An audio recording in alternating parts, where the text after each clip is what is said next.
Ladies and gentlemen, this is a very special moment in the Southwestern District, and I have just marveled over the years at the wonderful individuals that this organization has recognized. Would you please welcome to the stage the chairman of the Hall of Fame Committee, Mr. John Devine. Thank you, Larry. Thank you very much. This part of the program is to, as he said, to induct some new Southwestern District barbershoppers into our Southwestern District Hall of Fame. I'd like to introduce the other members of the committee who are out here, Art Swanson, Mike Bortz, Greg Elam, John Schneider. And the five of us were given the honor and the privilege of taking this process through its paces to select inductees into our Hall of Fame. We went out to chapters and invited nominees, and we got a number of them. There's a lot of great barbershoppers in our district. And then our committee took those nominees, and we whittled the list down, as you know, to the three that we're going to induct tonight. I wish you would open your programs to page 12. I'd like for you to look at this, and I want you to take a minute at your leisure to read what the Southwestern District Hall of Fame is all about and to see the men who have been inducted before us. Quite a list of guys. I had the privilege of knowing most of these fellas, and of course many of them are right here in this room. And these are the guys, I believe, that we'll all agree, that have made the Southwestern District what it is today and what it continues to be. I'm going to introduce three fellas who are going to introduce the inductees to you. The first of these is Mr. Mike Bortz. Mike?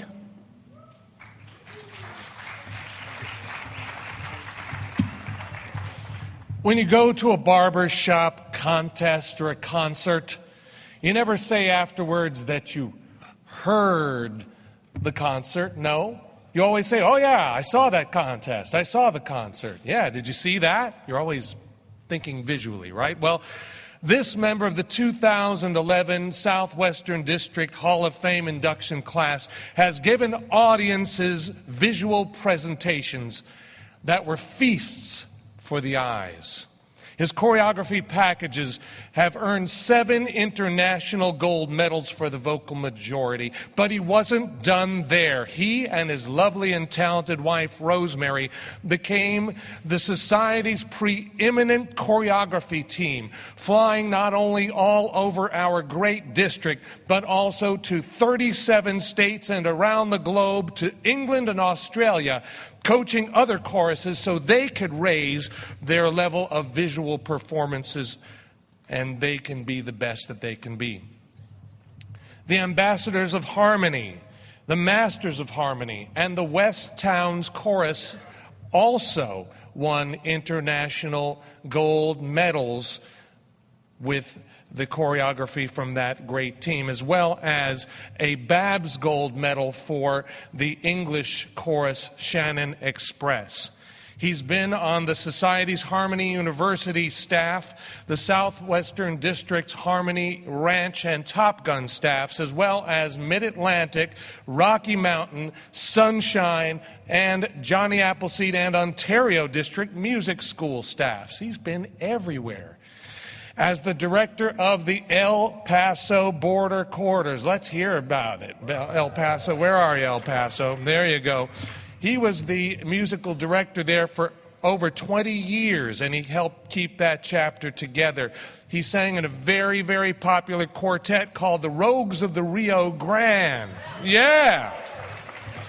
And as the music and performance director for the Southwestern District, he established an outreach program so barbershop classes can be available to remote parts of this very, very vast and large district of ours. It is my distinct pleasure to present to you a great man of talent, of vision, and action. Southwestern District Hall of Fame class of 2011 inductee, Bob Calderon.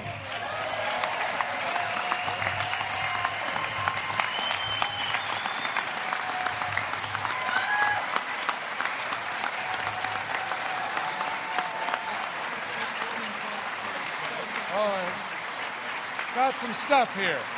Keep it going.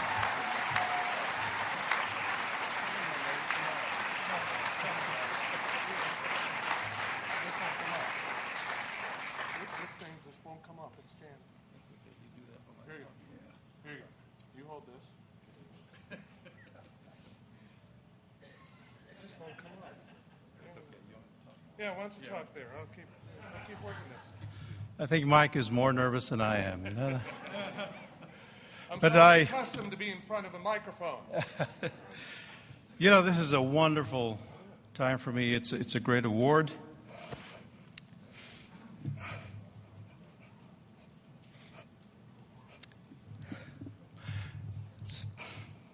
One second.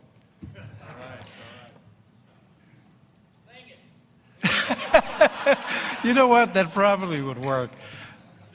But this is such a wonderful hobby. And it changes your life for the better. All you have to do is give to it a little bit, and it gives you a lot. And I appreciate that, Mike. Thank you very much, and thank you for the committee for thinking about me. And thanks to all of you who support the hobby. The fact that you're here means it will go on, and that's a good thing. I love this hobby. This is the best hobby in the world, isn't it?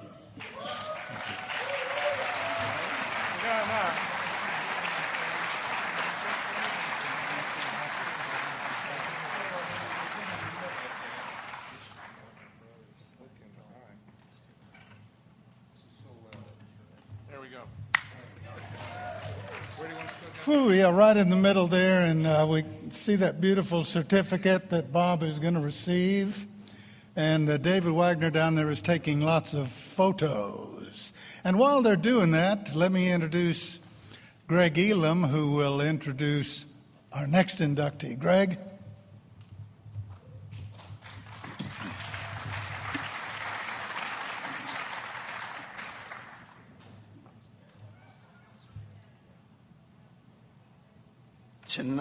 Well, for heaven's sake. Hello out there. I am not generally speechless, but my voice seems to have faded after the performance of today. There are some guests that I'm not going to have stand, but you need to know that Jim Casey, who is being honored tonight, his wife fought with him the long fight, and he lost to cancer.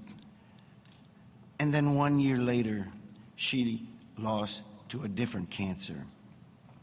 But her parents are here tonight, and the sister, and Jim's brother is here, and wife, to share this distinction.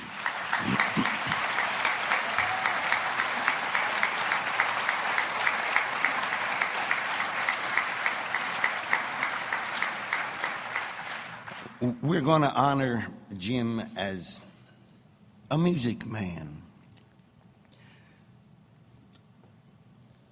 I know that you've read stories in the printed program, and I trust for all three of these people, because it gives great detail that will not be shared now, but it's part of the keepsake that I hope that you'll keep.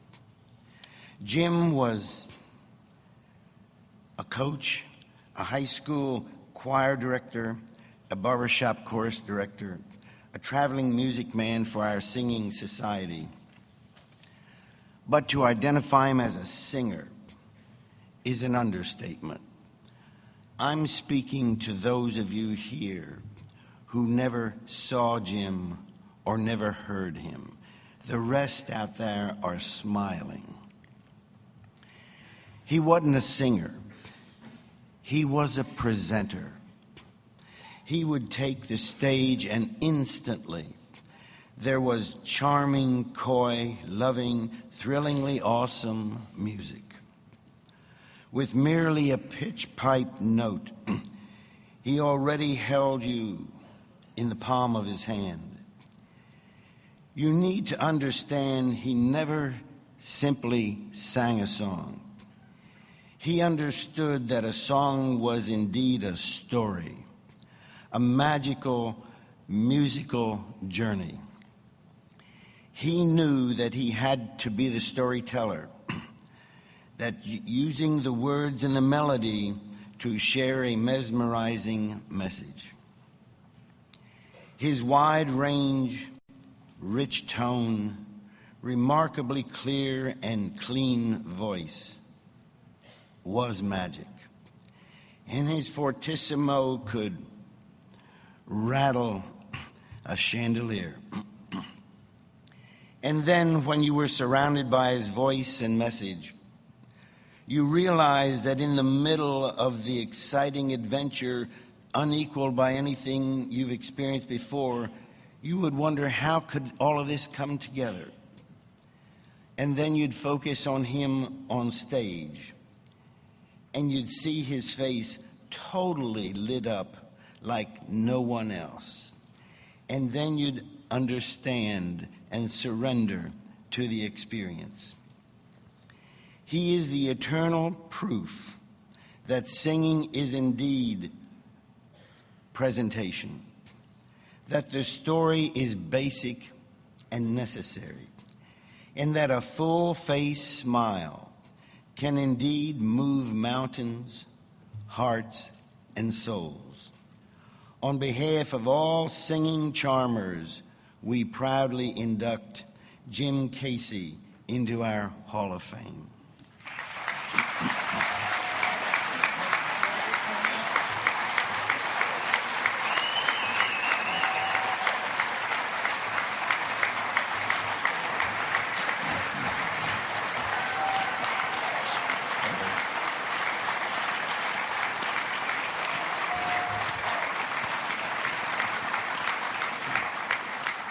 Oh, what a compliment to Jim for you to stand, and I thank you for that.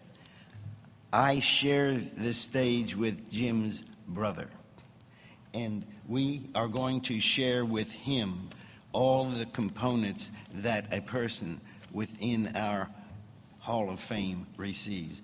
The microphone is yours. Thank you, Greg. I want to thank you for Jim's family, Glenda's family, for letting us participate in such a joyous evening. I'm not a public speaker, so Jimmy loved being in front of Jim, loved in front of being a lot of people. But, he was a great person. He was in music all his life, had a choir when he was 15 or 16 years old at Unity Baptist Church, north side of Houston. And then he was in high school choir, and he worked all the way up to college choirs, and he just always loved music. But then he got into barbershop, and I could really see the excitement, and he just seemed different about his music. So I guess I didn't realize it till he got sick, and it was in the hospital. And then all the men and the women of barbershops started coming to see him and taking care of him. The love, the respect, and everything. So I saw right then he loved the music, but he loved the people more. So I want to thank you for it. So thank you again.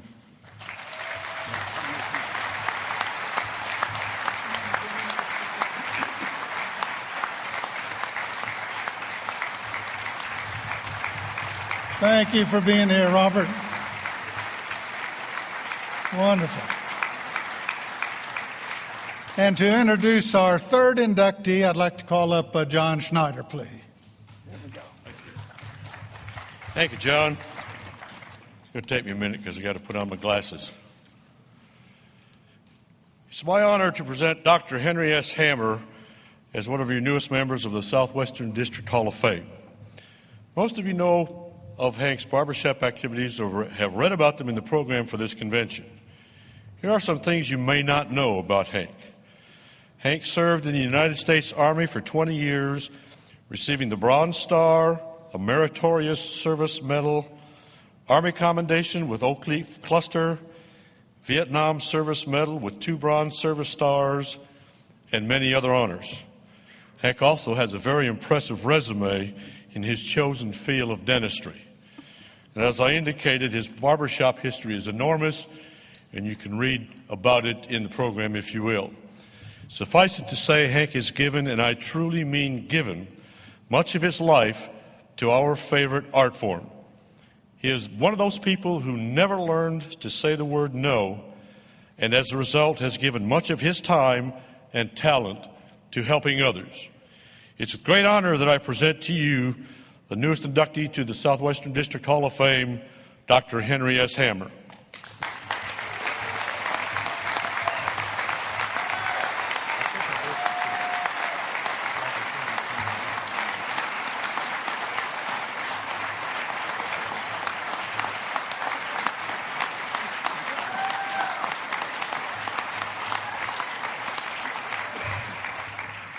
Do I have to read your notes again? No. Okay.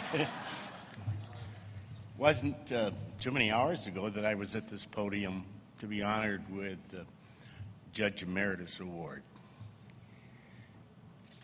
I have to share that 11 years ago in Little Rock, my first convention, my first participant in the convention in the Southwestern District,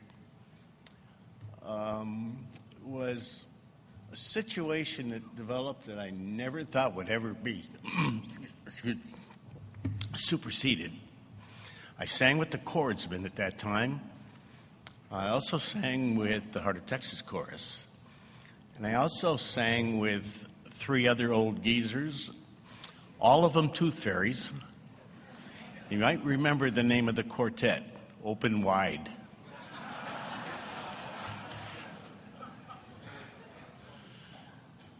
I met 2 of those members on the judging panel.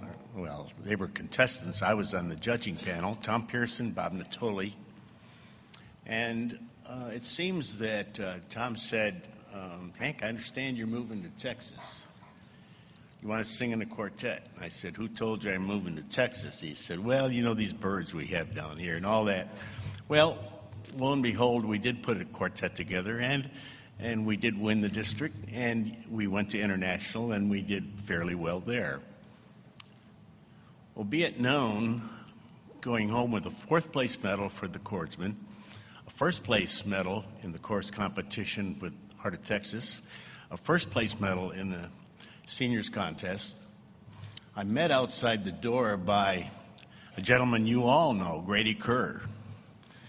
And he said, how does someone come from the far western district and walk away with all of our hardware? I was at a loss for words. I just simply said, talent. To this day, Grady's not spoken to me, not true. I'm greatly honored. I truly find this a situation that with all these individuals, Jim Casey, such a personal friend of mine. Bobby, worked with he and Rosemary on coaching individuals and choruses, quartets. I'm deeply honored, and I thank you all. Thank you, committee.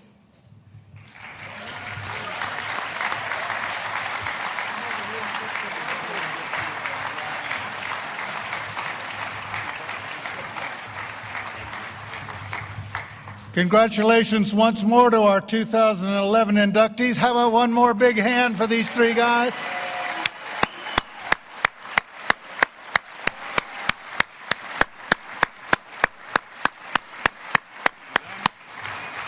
Thank you all very much. Thank you.